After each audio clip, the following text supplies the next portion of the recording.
कबीर परमात्मा के विरोधी हो गए थे उनके इन सत वचनों से कि तुम्हारे जितने भी धर्मगुरु हैं, चाहे वो हिंदू के हैं चाहे मुसलमान के, ये यथार्थ ज्ञान इनके पास नहीं है, तुम्हें मिसगाइड कर रहे हैं, इनके द्वारा बताई साधना से तुम्हारी गति नहीं होगी। जिस कारण से वो हिंदू और मुसलमानों के जो धर्मगुरु थे वो कबीर साहब के पहले ही शत्रु हो चुके थे। बहुत सी यातनाएं कबीर साहब को उन्होंने दी थी, लेकिन परमात्मा पर उनका कोई असर हुआ नहीं था। तो उनका दाव लग गया। और विशेषकर परमात्मा ऐसी लीला उस दिन किया करते थे जिस दिन दिल्ली का सम्राट सिकंदर लोधी काशी बनारस में अपने दौरे पर जाता था। उन दिनों में दिल्ली का सम्राट यानी पूरे भारत का राजा, वो भी अपने छोटे राजाओं की खबर लेने के लिए, जैसे काशी का नरेश वहाँ उसमें वीर देव सिंह बघेल थे, तो उनके पास जाते रहते थे। उनकी सारी राजकाज की वो नजर रखते थे, क्योंकि वो सब उनके अंतर्गत होते थे। उसी समय परमात्मा ने ये लीला की। सभी हिंदू धर्म के आचार्य, शंकराचार्य और अन्य जितने मंडलेश्वर थे, उनका सबका दाव लग गया। ब्राह्मण गुरु जितने थे, और उधर से मुसलमानों के पीर और काजी जो पहले दुखी थे परमात्मा से, और साथ में एक शेख तकी नाम का जो मुसलमान था, वो पीर था, गुरु था, किसका? सिकंदर लोधी का, राजा का। और उसके पूरे भारत के जितने भी मुसलमान धर्म के अनुयायी थे, उस शेख तकी के संकेत से सब काम करते थे। वो इतना उसको मानते थे, और वो सिकंदर लोधी के साथ ही जाता था। वो भी पहुंचा हुआ था। अब सभी ने मिलकर, हिंदू और मुसलमान दोनों के धर्मगुरु, उन्होंने अपने अपने अनुयायियों को भ्रमित किया। कहा कि देखो भाई, ऐसा व्यक्ति अगर काशी में रहेगा, हमारे नगर में रहेगा, क्या असर पड़ेगा बच्चों पर, कैसे निकलेंगे हम बाहर।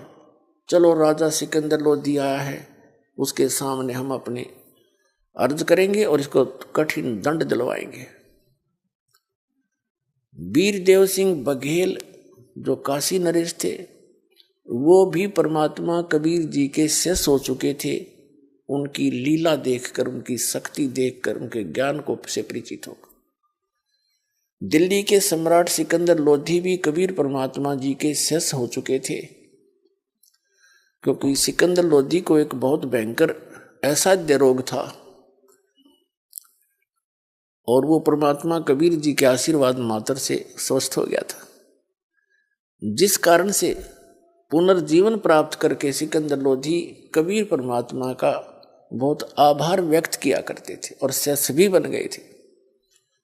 लेकिन राजा का इतना ही सांग होता है, जनता घनी दिखी ना, अपने राज के जाने के भय से वो कुछ भी फैसला ले लेता है। उस समय ना वो भगवान देखता, ना कोई गुरु और धर्म देखता। धर्म मीन धार्मिकता। तो उसने सभी लोग इकट्ठे होकर सिकंदर लोधी के पास पहुंच गए, जिस रेस्ट हाउस में वो रुके हुए थे।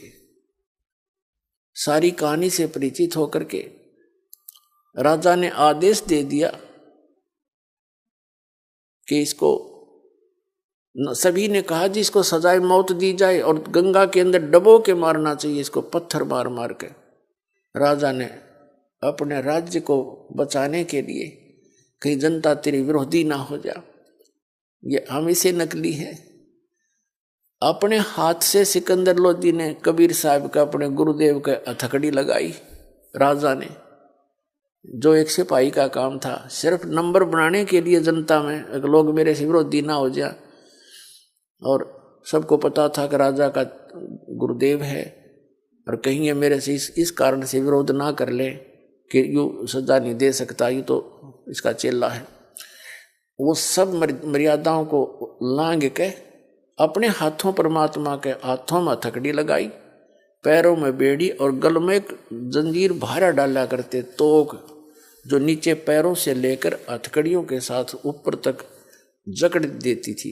उस पर दौड़ नहीं सकता, भाग नहीं सकता, धीरे धीरे चल सकता था। ऐसा करके और कहा इसको गंगा दरिया में डुबो दो। अब शेख तकी जो धार्मिक गुरु था सिकंदर लोधी का, उसने बागडोर संभाल ली, अगली माफ कर दूंगा इसका काम। उनको ले जा करके गले में पत्थर बांध दिए।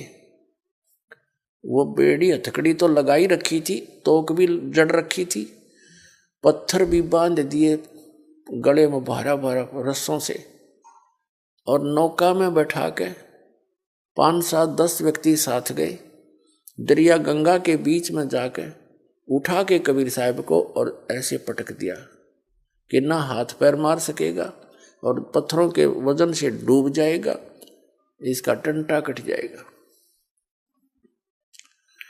उन्होंने ऐसे पटका गंगा के अंदर, दरिया के अंदर, सभी हथकड़ी बेड़ी अपने आप टूट गई, पत्थर बांध रखे थे वो टूट गए, वो दरिया में डूब गए।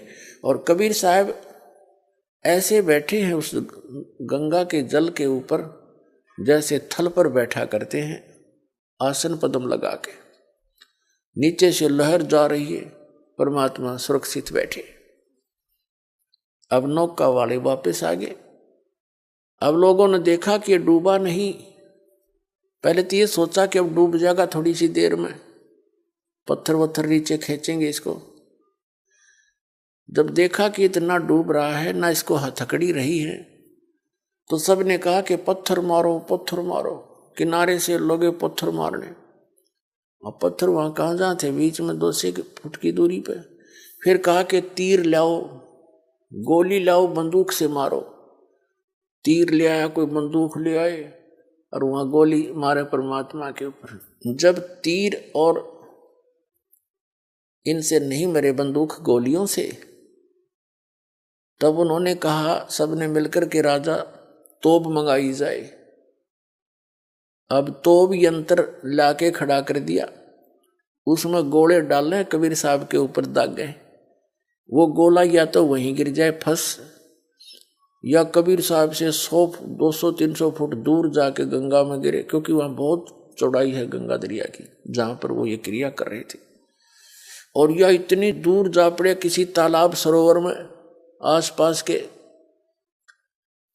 जो गंगा जल से भरे हुए उसके कारण भर जाते थे आसपास के।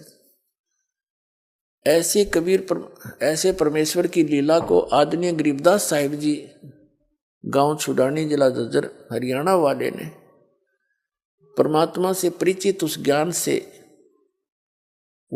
से समझकर, जानकर यथार्थ रूप में वर्णन किया।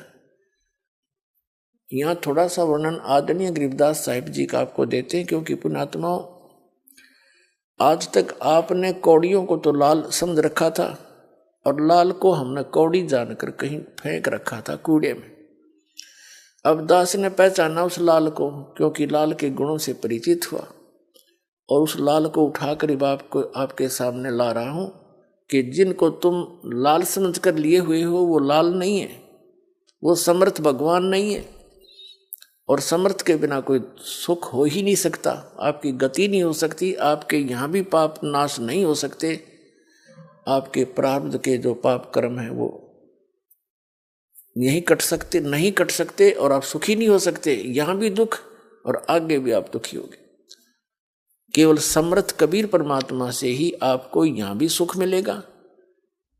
आप जो प्रारब्ध के कष्ट के कारण, आप पाप के कारण आप कष्ट में हैं, और जब तक ये पाप नाश नहीं होगा इतने कष्ट मिटे नहीं। जैसे कोई रोगी किसी रोग से पीड़ित है, और रोग जब तक नहीं कटेगा वो सुखी हो ही नहीं सकता। तो ये प्रारब्ध का जो पाप है, ये एक रोग आपका, जिस कारण से इसके कारण से जो आपको कष्ट है, कोई घर में समस्या है, कोई धन हानि हो रही है, या कोई पुत्र में गड़बड़ है, या पुत्र वधू का दिक्कत है, तो इस तरह की जो प्रारब्ध कर्म पाप के कारण दुख है, ये पाप नाश होने से सुख होगा, तो पाप नाश केवल कबीर परमात्मा ही कर सकता।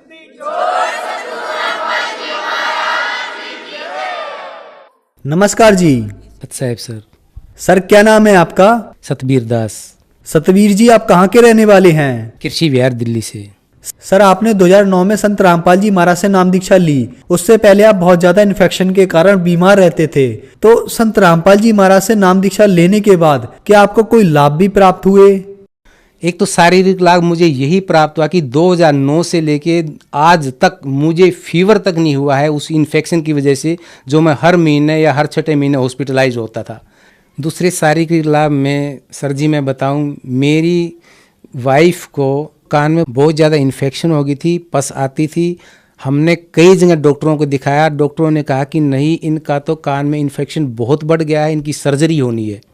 तो फिर मैं इनको, मेरी धर्मपत्नी को लेकर जिंदल हॉस्पिटल लेके गया। जिंदल हॉस्पिटल में वहाँ डॉक्टर माधुरी मेहता है, फेमस है ENT स्पेशलिस्ट। उन्होंने भी देखा तो उन्होंने कहा कि इनका ऑपरेशन होना है और मुझे डेट दे दी 24 अक्टूबर 2018। तो सर जी मैं जब ऑपरेशन की डेट 24 अक्टूबर 2018 तो 23 अक्टूबर 2018 को रात को 10 बजे मैं इनको एडमिट करवाने जिंदल हॉस्पिटल हिसार लेके गया। तो वहाँ पे जो डॉक्टर ऑन ड्यूटी था उसने रिपोर्ट्स देखने के बाद कहा कि नहीं, इनको तो अब सर्जरी की ज़रूरत नहीं है और ये नॉर्मल कान हो गया है। तो ये संत रामपाल जी महाराज जी का ये हमारे ऊपर एक बहुत बड़ा आशीर्वाद हमें मिला, बहुत बड़ी मेहर हुई हमारे ऊपर कि इनकी सर्जरी टल गई है, मेरी धर्मपत्नी की सर्जरी टल गई है। धन्यवाद सर। सत साहेब।